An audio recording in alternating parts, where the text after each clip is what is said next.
صباح الخير، ازيكم؟ عاملين ايه؟ وحشتوني جدا جدا جدا. رجعت لكم فيديو جديد بعد غياب طويل. يلا بينا نبدا فيديو النهارده كده على طول. قبل ما نبدا الفيديو متنسوش تعملوا لايك للفيديو، سبسكرايب للقناه، وتفعلوا زر الجرس عشان يوصلكم كل فيديو جديد انا بنزله. يلا بينا نبدا فيديو النهارده. طبعا النهارده انا اول يوم اصحى في الاجازه بدري، ماشي على ما اظن يعني، او مش اول يوم، او اول يوم اصحى لوحدي، اول يوم اصحى لوحدي من غير ما حد يصحيني، فكنت صاحيه بقى عندي نشاط. قبل اي حاجه نبدا اليوم، هروق الشقه لان الشقه متبهدله. انا صحيت، ماما في الشغل، بابا مش هنا، فقلت بقى اروق الشقة على طول. وبعدين اول يوم بصراحة اصحى بدري من نفسي كمان، فهروق الشقة وبعد كده بقى اعمل الحاجة اللي انا عايزاها بس عشان احس اني رايقة.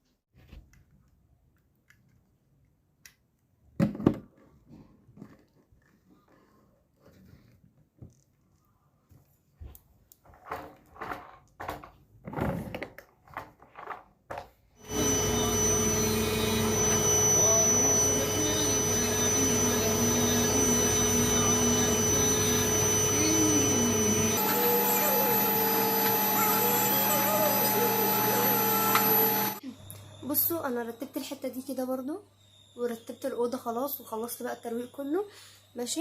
وظبطت الدرج بتاعي، كان فيه شويه حاجات كتيره قوي كده انا مش محتاجاها فشلتها.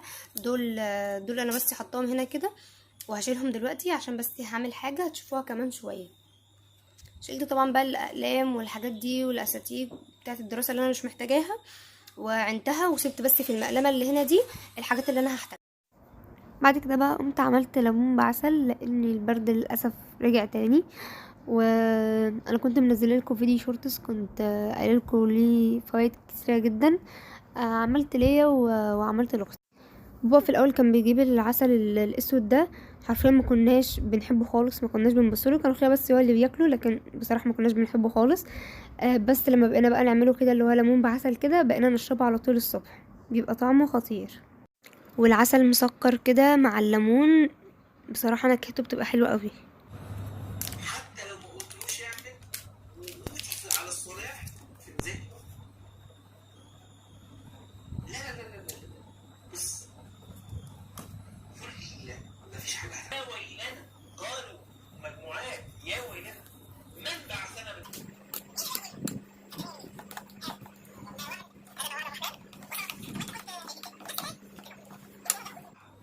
وهتلاقي الولد ولا في دماغه روح الشغل، هتلاقي الشباب.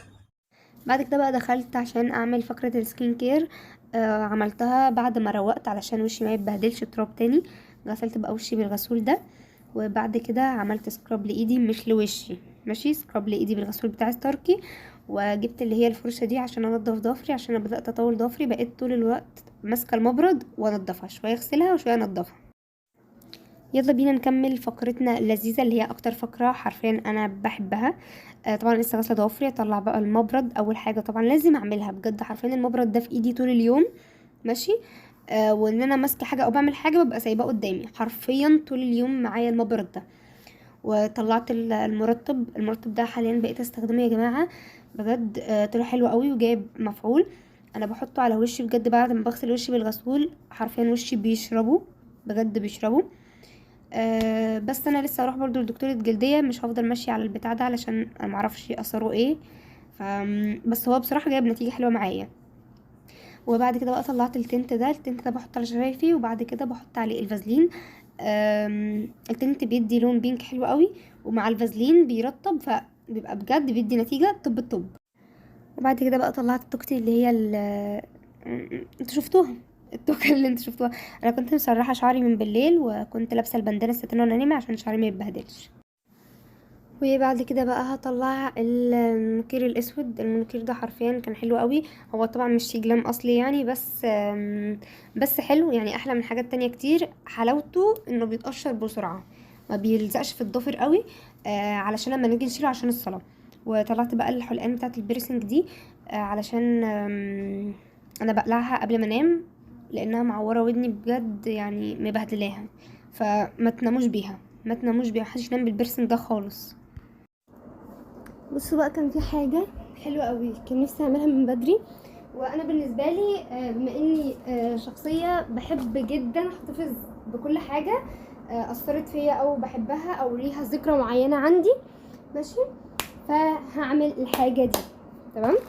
اول حاجه انا عارفه انها مش بتعمل او في ناس بتعملها في حاجات زي كده وفي ناس بتعملها في حاجات تانية. انا هعمل جانك جورنال. تمام. مش هعمل جورنال.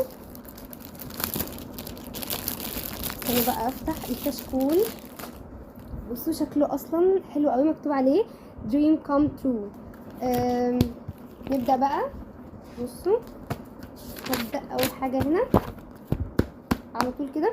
انا كان في حاجات اصلا كنت عيناها عندي، ماشي، فلما لقيته بقى منتشر وكده فقلت بجد هي كويس، هي فكرة جت في وقتها بجد، يعني فكرة جت في وقتها، يلا بينا نعملها بقى مع بعض. قلت لازم اعملها معاكم. بجهز الحاجة، يلا بينا. لبست ده عشان دراعي ما يبانش بس. يلا ليتس جو. اول حاجة بقى بجد دي حاجة انا بعشقها جدا جدا جدا جدا، ماشي، وهي الحاجة دي. بصوا دي حاجة بسيطة جدا، بصوا دي حاجة بسيطة جدا، بس بالنسبة لنا حاجة حلوة جدا. ليها احساس رائع كده. تمام. مش عارفة حابة اقوله مش حابة اقوله في نفس الوقت، مش عارفة. بس انا هقول لكم احنا عندنا في المدرسة كنا بنتدرب انا وصحابي موسيقى. تمام. ف بتاع فضل فهكمل لكم. دي بقى زي ما قلت لكم كده، المستر كان مديها لي، كنت انا وواحده صاحبتي كمان. كانت هي واخده واحد وانا واخده واحد، يمكن تشوفوها حاجه بسيطه بس انا بالنسبه لي دي حاجه حلوه جدا، لان احنا كنا عاملين اداء جيد فخدنا ده. نلزق بقى كده. فانا اصلا كنت عيناه فين؟ كنت عيناه في قلب الدرج عندي، كنت حاطاه في المقلمه بتاعتي وكده. فانا بجد لما شفت بقى فكره بتاعه الجانك جورنال دي عجبتني جدا، وقلت هعملها، بس قلت بقى اعملها في الاجازه، يعني هظبطها اجيلكم. وبس كده كتبتها. بصوا بقى هعمل ايه. فاكرين الستيكرز دي اللي كنت جايباها في مشتريات المدرسه لو فاكرين يعني؟ دي لقيت فيها، حاولت اشوف حاجه فيها جيتار وكده لان احنا كنا بنعزف جيتار، فما لقيتش، فقلت بما انها ميوزك بقى وخلاص فهحط حاجه برضو فاهمين قريبه يعني من كده شويه. فهحط الستيكر دي. بسم الله. انا اصلا حبيت بجد البتاعه دي قوي. بصوا شكلها كيوت، شكلها جميل قوي على فكره. انا عايزه اقول لكم بجد ان ماما بتشوف الحاجات دي زباله بجد، هي بتشوفش الحاجات دي بجد غير انها زباله، بس مش مشكله والله بجد مش مشكله. المهم انها عجباني، المهم ان انا بحبها، المهم حاجه ان انا مقتنعه بيها. انا عايزه اقول لكم صحيح، انا بصوا عملتها بالدباسه لاني ما لقيتش لازق يلزقها، وبصراحه يعني طبعا مش هحكي لكم على موقف بصراحه، كل حاجه انا هحطها لاني بحسها حاجات يعني ايه خاصه بي انا، ف هوريها لكم بس وخلاص. ماشي، هنلزق دي برضو. اوكي.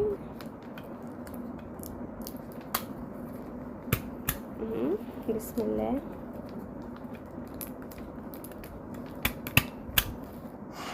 بس اكتب عليها اسم. ماشي، اكتب عليها اسم.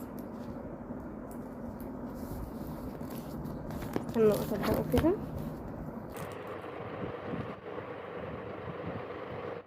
بصوا كتبت الاسم اهو. اكتب بقى اهو، احط الستيكر، معلش هحط الستيكر. حبيت احط الوردة دي، شكلها عسول كده ولونها احمر مناسب مع لون بتاع الورقة. بجد عسل الله. كده اول صفحة معانا تمام. نيجي بقى الصفحة اللي بعدها. ماشي. هحط فيها الحاجة دي انا بعشقها جدا. وطبعا ما رميتهاش، كان فيها طبعا شوكليت هنا كده. بصوا يا جماعه هحكي لكم بقى عن الايه البتاعه دي. استنى اقول لكم الاول الجمله المكتوب عليها ورا فريق جذب واستقبال مركز بنها. بصوا يا جماعه، دي كانت المؤسسه مديها لنا اول مره رحنا فيها، اللي هي مؤسسه صناع الحياه اللي عارفها، لان هي في محافظات كتيره جدا، بتهيألي 25 او 26 محافظه حاجه زي كده. تمام.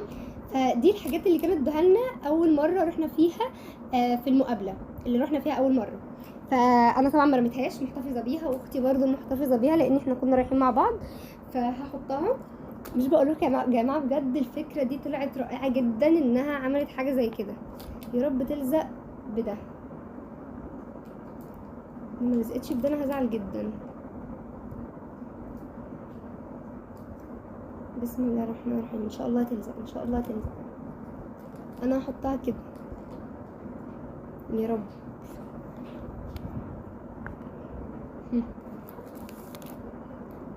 اصلا مش هسيبها غير لما الزقها كده كده. ايوه لزقت لزقت. بصوا بجد شكلها عسل قوي. هلزق بقى قصدي دي بقى دي كده كده مش هتلزق، فهروح مدبسها من تحت. هدبسها بالدباسه كده كده فيها حته طالعه من تحت يعني اهي. بس كده طب الطب اهي ظبطت. بعد كده بقى هحط في نفس الصفحه برضو دي حاجه بقى انا بحبها جدا بس مش اكتر. هحطها تحت لاني حابه شكلها اكتر تحت، مش هحطها فوق. بس كده اهي. بصوا بعد كده بصوا انا هفتح دي لسه ما اتفتحتش، التانية اللي كانت اتفتحت. فهفتح دي نشوف بقى مع بعض اصلا دي ايه البتاع اللي فيها. مش فاكره والله فتحتها قبل كده ولا لا، بس بظنش اني فتحتها قبل كده لان التطبيقه بتاعتها مظبوطه. مش بصوا بتبقى ورقه كبيره على بعضها قوي بجد. كانت جميله قوي، كانت جميله. فشوف بقى ايه شوف اختار ايه.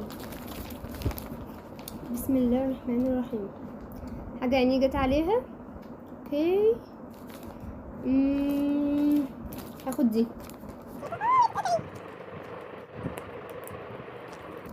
طلعت.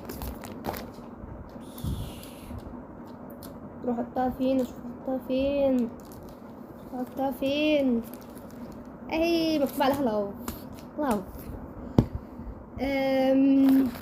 في ايه تاني بما ان الصفحه دي فيها بينك كده. لا خلي دول في صفحه تانية لوحدهم. ماشي. كان في حاجه بقى هنا برضو عايزه احطها، ما كنتش لاقي البالونه والله كنت هعيط. البالونه دي انا بحبها جدا علشان برضو ليها ذكرى. بصوا يا جماعه اي حاجه من الحاجات دي ليها ذكرى معايا، فالحاجه اللي بجد زي ما قلت لكم ليها ذكرى وحاجه مميزه اتحطت هنا بجد تبقى حاجه مميزه. لازم نشوف. بسم الله. بس ما اظنش انها تلزق في البتاعه دي. بسم الله. الله اكبر يا رب. نزل على ايدي.